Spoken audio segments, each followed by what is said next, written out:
there or not. But I guess we can get there. So let's see how we do. The Horizon Sphinx is a bomb, by the way. The fact that it has hexproof and all you have to do is not cast a spell, or just wait till your opponent's tapped out before you cast spells, and then boom, like you got something, right? So that's definitely a card I would again choose highly if I was given the option to pick it or not. So yeah, and then once I'm done with this, I'm going to move on to doing some Modern Horizons, but that I'm going to do first, do some pre-recorded stuff as I usually do before I come back to doing live gameplay. So this is it for a bit after this, and then I'll be back after doing some pre-recorded stuff for Modern Horizons to do live stuff. Okay, we're being matched equally here. The real BG. I don't know what BG is supposed to be, but here we go. I don't love this start, but I guess Frontier, and I have 2 removal spells. That's okay. It's not amazing, but I'd rather keep these cards than send this back, even though I have 4 lands here. My opponent went down to 6, so I'm giving a little edge.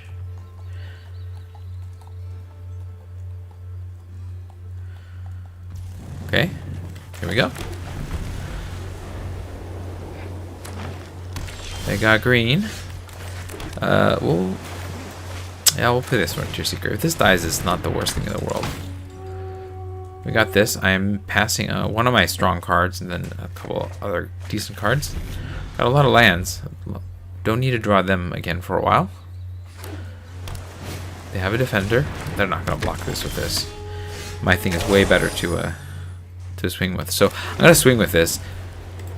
If they trade, that's great. That's great because they're losing the more valuable card. If they don't, then it's time to Nurturing Pixie. Go grab the Frontier Seeker.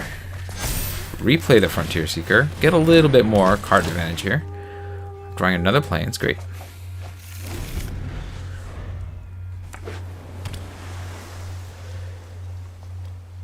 I gotta cast something big though, so I'm gonna have to get up to 6 so I can Fierce Retribution, whatever. Okay, that's not as much of a concern. Although that does get in the way of things, so now I can't really attack, which is annoying. Well, no, once I cast this, I can attack, right? Yeah. So here, I think I just double cast this and hold, right? Yeah. Now I have 2 Sterling Keykeepers that I can use to tap their stuff down. And then I have 2 removal spells and a grip more lands. I don't need any more lands, that's for certain. Oh, I should have played the island. What am I doing? Okay, 3 lands.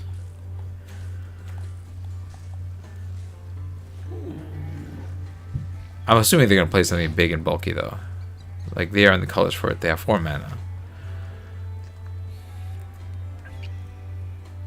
I don't mind just staring at this Geyser Drake if I have to. Yeah, there's a possum. Card. Good card. And now I'm going to play something big and bulky, right? Yeah, we just play the Stoic Sphinx. I don't need to attack. This will eventually be able to burst through the Geyser Drake and the Intrepid Stable Master. I just have to hold the mana for Fierce Retribution. And make sure that they're tapped out. I don't want to have this mess up. Okay, so they're short on lands here.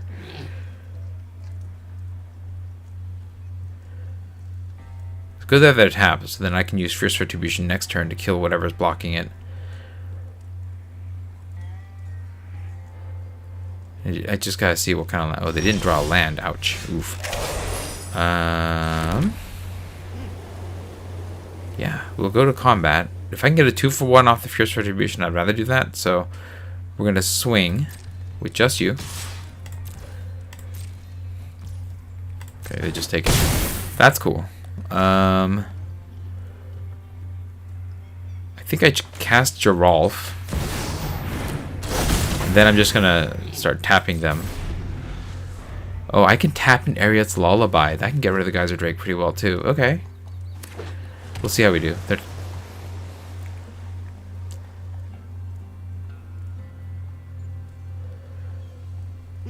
They got their 4th land, so good for them.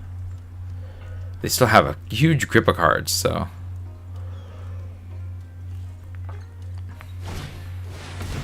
Okay, yeah, that's good. Definitely amps up the blockers there.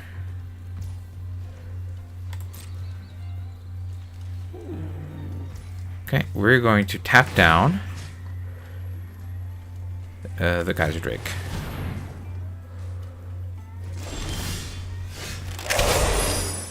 And then...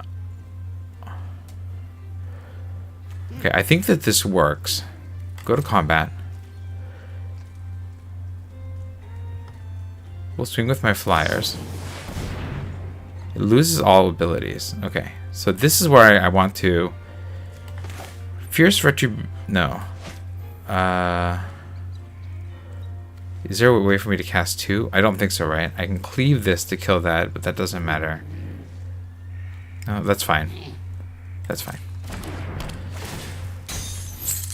Sure. Now you're tapped out. So we swing with you. We swing with you.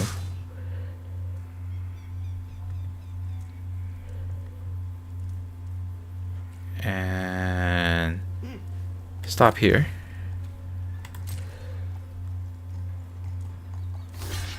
I'm fine with that trade.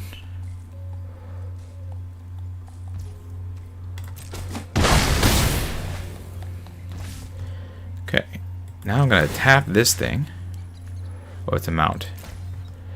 Okay, now I'm going to area its lullaby away, the Geyser Drake. And then I have ways of tapping the Stable Master and or Holy Cowing. So this is not the worst place. Okay, and the turn here.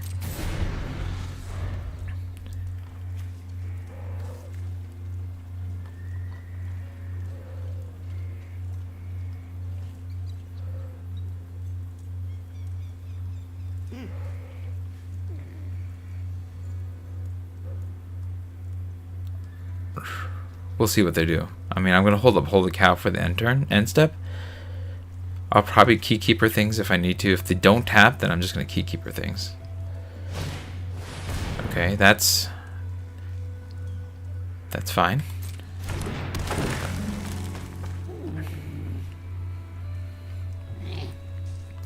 That means that they don't have anything for the Stable or for the Stoic Sphinx. Running away with the board here. Fibblethip. You may look at the top card of your library. It has plot. Okay, that's fine.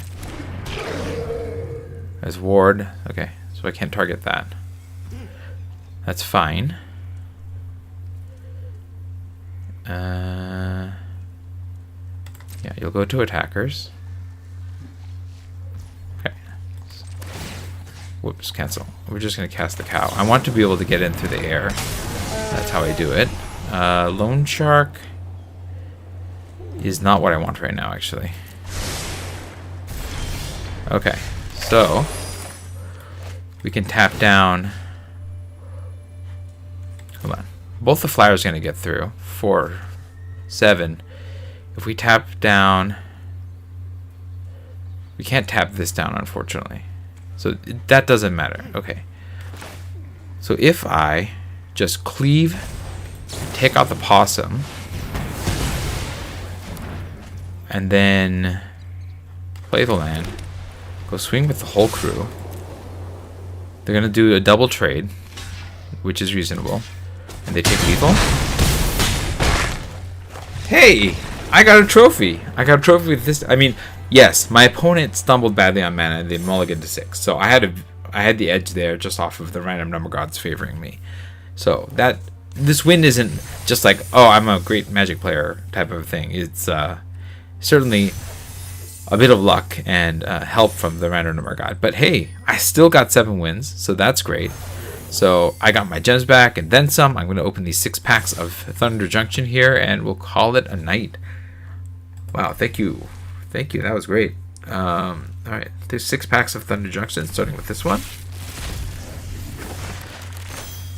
Alright, we got Decimate. No, that is definitely not a first picker. High Noon is also, I've seen this multiple times. I wouldn't take it first. I guess in this pack, I don't know. Resilient Roadrunner? I mean, I'm not taking Desecrator first. Skullduggery's okay. I think Geyser Drake and Circular. I think the Resilient Roadrunner is the way to go. Not that red is a strong color per se, but you know, I do well in aggro decks, and I think that it is a fine aggressive card. So that is my pick for this pack.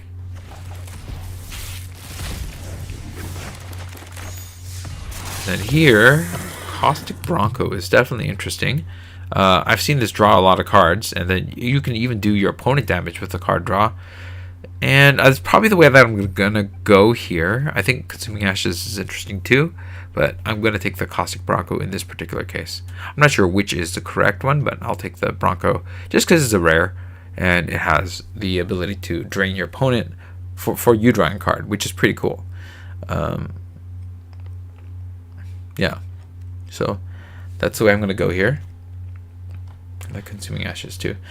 Yeah, but Bronco it is. Alright, here we go. Archangel of Ties. I don't have to look at anything else. This is a 3/5 that just slows your opponent down greatly for mana. Yes, there are 3 white symbols, but I think that there's just enough going on in terms of how this just jams up your opponent's turns that it is worth taking, especially in this pack, which otherwise what am I taking? The Terminal Agony, neutralized cards? Yeah. I think all of the rest of the cards, Creosote Heath is probably the best of the bunch, but Archangel of Ties is the way to go there. And we got this pack. We got Obeka, not really that interested in that. Tyrant Scorn's okay. I think I like Getaway Glamour the most just because it's flexible. It's one colored symbol, so you're not like locked into any particular groups of colors there. And it has a decent amount of power. Like, you can get rid of your opponent's best creature as long as you don't have the best creature. And if you have the best creature, then what does it matter, right? But if you need to, you can exile your own creature and get it back, and then also do that. And it has there's a lot of flexibility. It works in a lot of different spaces, so I think it's probably the best card in this particular pack, and the one that I would take. If it wasn't for this, I don't know what I'd be looking at. Maybe Giant Beaver? Yeah, that's it. I might even just take the Tyrant Scorn to see what the black-blue deck is like, because I don't think I played that one. Alright, what do we have here? Hypothesisal? I like Hypothesisal. Is it good enough to take first, though? I don't know about that. I think Dance of the Tumbleweeds is the way to go here. And this is why. Because it's good in the early game to help you ramp, and then it's good in the late game to get you something from that ramp. Green is one of the strongest colors in this format, and it gives you fixing for whatever you want to play. So as long as you're playing green as your base color, you can put in multiple colors here. So I think Dance of the Tumbleweeds is the pick for that particular reason. Alright, last pack. Here we go. And then we have Rush of Dread. I think that's pretty cool. I don't think I've been able to play with this, which is nice. I also think Back for More is pretty good, but it is 2 colors, whereas Rush of Dread is 1 color. I think if I'm going to just choose a card outright, I'd rather choose 1 color. And so Rush of Dread is the pick. You can get some decent value, especially if you can get all the mana to cast the upper levels of this card. So that is the pick for me.